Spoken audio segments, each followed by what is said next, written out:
പ്രധാനമന്ത്രി നരേന്ദ്രമോദിയുടെ മലേഷ്യൻ സന്ദർശനം പൂർത്തിയായി. സെമി കണ്ടക്ടർ, പ്രതിരോധം, ഡിജിറ്റൽ പേയ്മെന്റ് എന്നീ മേഖലകളിൽ സഹകരിക്കാൻ ഇരു രാജ്യങ്ങളും 11 കരാറുകളിൽ ഒപ്പുവച്ചു. സിന്ധു നദീജല കരാർ താൽക്കാലികമായി നിർത്തിവച്ചതിനു പിന്നാലെ ചെനാബ് നദിയിലെ 5129 കോടി രൂപയുടെ സബാൽകോട്ട് പദ്ധതിക്ക് സർക്കാർ വേഗത കൂട്ടി. ഫൈനലിൽ ഇംഗ്ലണ്ടിനെ 100 റൺസിന് തോൽപ്പിച്ച് ഇന്ത്യ 6ാം തവണയും അണ്ടർ-19 ലോകകപ്പ് ചാമ്പ്യന്മാരായി. വൈഭവ് സൂര്യവംശി ഫൈനലിൽ 175 റൺസ് നേടി ചരിത്രം കുറിച്ചു.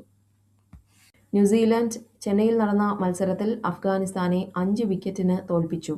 ഇംഗ്ലണ്ട് മുംബൈയിൽ നടന്ന മത്സരത്തിൽ നേപ്പാളിനെ 4 റൺസിന് പരാജയപ്പെടുത്തി. ഒരേ കെട്ടിടം ഒന്നിലധികം പേർക്ക് വിറ്റ് 500 കോടി രൂപയുടെ റിയൽ എസ്റ്റേറ്റ് തട്ടിപ്പ് നടത്തിയതിന് 32nd അവന്യൂ സിഇഒയെ ഗുരുഗ്രാമിൽ അറസ്റ്റ് ചെയ്തു. RSS ആവശ്യപ്പെട്ടാൽ താൻ സ്ഥാനമൊഴിയാൻ തയ്യാറാണെന്ന് സംഘടനാ മേധാവി മോഹൻ ഭാഗവത് പ്രസ്താവിച്ചു.